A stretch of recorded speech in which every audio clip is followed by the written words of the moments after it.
La chose la plus importante, c'est d'être conscient de l'impact de nos pensées et de nos émotions sur notre vie. On doit faire attention à nos pensées, surtout automatiques. Par exemple, vous faites tomber quelque chose. Quelles sont vos pensées? Ah, je suis bête. Ah, je suis maladroite. Ah, j'y arriverai jamais. J'ai pas de chance. C'est toujours pareil avec moi. Ces pensées, silencieuses, invisibles, façonnent notre vie, façonnent notre réalité. Dans cette vidéo, je vous partage mes 9 outils pour mieux gérer nos pensées.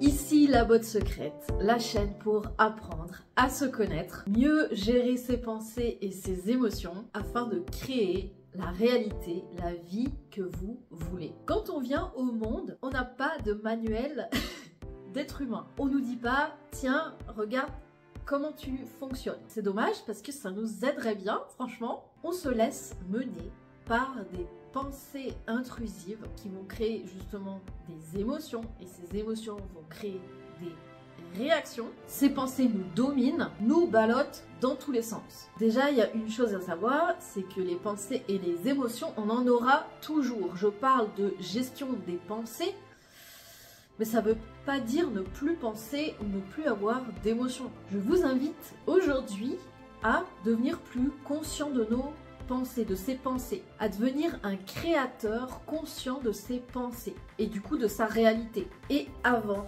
cela, on doit passer par la connaissance, avoir des fondations solides pour savoir comment on fonctionne. On passe au conseil. Alors, le conseil numéro 1, justement, c'est de prendre conscience de ses pensées, de prendre du recul sur ses pensées. Déjà, c'est une grande étape. Le but ici, c'est d'être observateur de ses propres pensées automatiques. Les pensées, on ne peut pas les supprimer.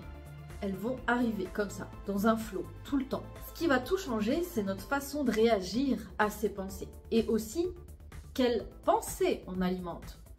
Une pensée, une émotion, elle vient en 60 secondes. C'est l'histoire derrière nos pensées qui est compliquée. Donc les pensées, on ne peut pas les empêcher de venir. Par contre, le pouvoir qu'on a, c'est de pouvoir choisir nos pensées consciemment. Choisir de meilleures pensées plus élevantes qui vont nous bâtir au lieu de nous détruire. Alors, deuxième outil, c'est de lister ce qui déclenche en vous de vives émotions. Comme les pensées sont automatiques, on peut réagir face à des pensées. Listez ce qui vous déclenche. Par exemple, ça peut être vos parents, vos enfants, vos beaux-parents, votre conjoint. Ça peut être quand vous vous sentez fatigué, quand vous vous sentez frustré, vous avez des pensées intrusives que vous n'avez pas envie d'avoir, mais pourtant qu'elles sont là et qui vous fait réagir, voire même qui vous fait sortir de vos gonds. C'est intéressant dans une journée de noter justement ce qui nous fait perdre patience.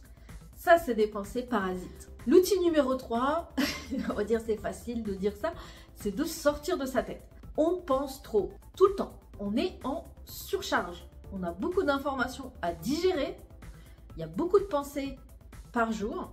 Le but, c'est de revenir dans l'instant présent, de respirer un bon coup, de revenir à soi, à ses ressentis, à son corps, à son cœur, revenir justement dans ce présent, dans ce cadeau. L'outil numéro 4, c'est d'observer l'histoire qu'on se raconte. On a plus de 70 000 pensées par jour. Et accrochez-vous bien, 90% de ces pensées sont les mêmes que la veille. C'est là notre pouvoir. C'est que si on a tous les jours 90% les mêmes pensées, donc imaginez vous avez des pensées lourdes, des pensées qui ne vous aident pas à bâtir la vie que vous souhaitez, eh bien on va revivre sans arrêt la même journée. D'où l'importance de noter les mêmes pensées qui reviennent tous les jours. Pour cela, moi ce que je fais, c'est que je fais 2 colonnes. Je fais une colonne où je note mes pensées et une colonne où je note quelles pensées je veux adopter. Par exemple, si à longueur de journée je me dis je vais pas y arriver, bah, au contraire ça va être non, non, non, Je vais y arriver. Et ça demande de l'exercice. Hein.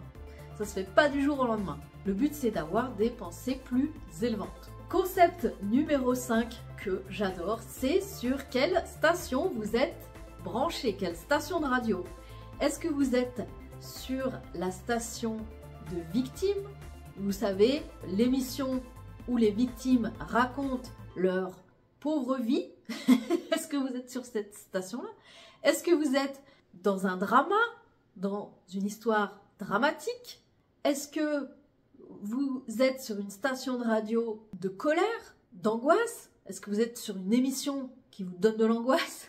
Ou au contraire, est-ce que vous êtes sur une radio paisible, harmonieuse, doux, joyeux, hein? Déjà, la station, ça change. La station de radio, c'est une image pour vous dire quelle onde radio vous envoyez. Si vous êtes branché sur l'onde radio d'enthousiasme, de quelque chose de marrant, vous allez recevoir de l'enthousiasme en retour, puisque toutes les ondes radio que l'on envoie chaque jour, par nos pensées, par nos émotions, eh bien nous revient fois 5, fois 10. Donc si on est dans une station de tristesse, par exemple, ben, en général, on va voir tout ce qui nous rend triste, par exemple. Concept numéro 6, c'est de pratiquer ce qu'on appelle l'écologie intérieure. Recycler vos déchets. Ça serait impensable pour vous. Par exemple, de mélanger le verre et le papier, de tout mélanger ensemble, de ne pas recycler les cartons, le plastique. Eh bien, pourquoi vous ne le faites pas pour vous? Pourquoi vous ne faites pas de l'écologie intérieure envers vous-même? Pourquoi vous ne prenez pas le temps de trier vos pensées, de les recycler, de les transformer, comme on a vu le conseil numéro 4. Le fait de recycler ses pensées, de transformer ses pensées. L'écologie intérieure, c'est un exercice. On ne le fait pas du jour au lendemain. Ça s'exerce, c'est comme un muscle. L'idée, c'est de sortir les poubelles de notre tête, de recycler ses pensées, de trier ses poubelles. Vous sortez vos poubelles toutes les semaines. Vous recyclez vos déchets. Mais faites-le pour vous. Prenez-le comme un jeu, pas comme une contrainte. Oh, faut encore que je m'occupe de mes pensées. Prenez-le comme un jeu. Faites vos propres outils. Voyez-le comme un défi à remplir. Rendez le processus amusant. Numéro 7. Quand il y a des pensées trop lourdes, c'est de changer son énergie. Trouvez vos outils. Ça peut être simplement de sourire, de lire des blagues, de regarder un film joyeux, de mettre de la musique joyeuse, d'aller prendre l'air, de se mettre au soleil. Qu'est-ce qui fait remonter votre énergie? Ça aussi, ça va vous apporter des nouvelles pensées. Et surtout, stopper les pensées qu'on veut plus. Conseil numéro 8, très important, c'est est-ce que vous prenez le temps de remercier pour ce qu'il y a de bon dans votre vie? Le cerveau, il a tendance à toujours voir ce qui ne va pas. La gratitude, tous les jours, exercez-vous. En quoi vous êtes reconnaissant? Voir toujours le bon côté des choses. Toujours. Ça, pareil, ça demande de l'exercice. Vivre une vie plus légère. On a envie de légèreté, de simplicité. Aussi, listez qu'est-ce qui vous plaît actuellement dans votre vie. On a toujours tendance à se dire dans ma vie, c'est ça qui me plaît pas. Je dois perdre du poids. Je dois gagner plus d'argent. Je dois trouver des clients. Enfin, je sais pas. On ressasse toujours la même chose. L'idée ici, c'est de faire l'écologie inverse. Le processus inverse. Qu'est-ce qui vous plaît actuellement dans votre vie? Et relisez cette liste si besoin pour voir que ça va bien. Et la gratitude, c'est ça qui permet d'attirer du positif, d'attirer de l'abondance, d'attirer de la chance dans votre vie parce que on se concentre sur ce qui va bien, sur ce qui est là et pas sur ce qu'on ne veut pas. Observez chaque jour que l'on est entouré de bonnes choses, de choses qui vont bien. Et enfin, dernier conseil, si ça va pas dans votre vie, si vous vous sentez submergé, c'est de se faire de la place, de se faire de l'espace, de prendre du temps pour soi. Ça peut être de se faire de l'espace dans son espace, de vider ses espaces, de trier, de ranger, d'organiser. Ça va vous aider extérieurement et intérieurement. mais c'est aussi se retrouver dans le silence, se retrouver face à soi-même. Ça, si ça va pas, prenez-vous une boisson chaude,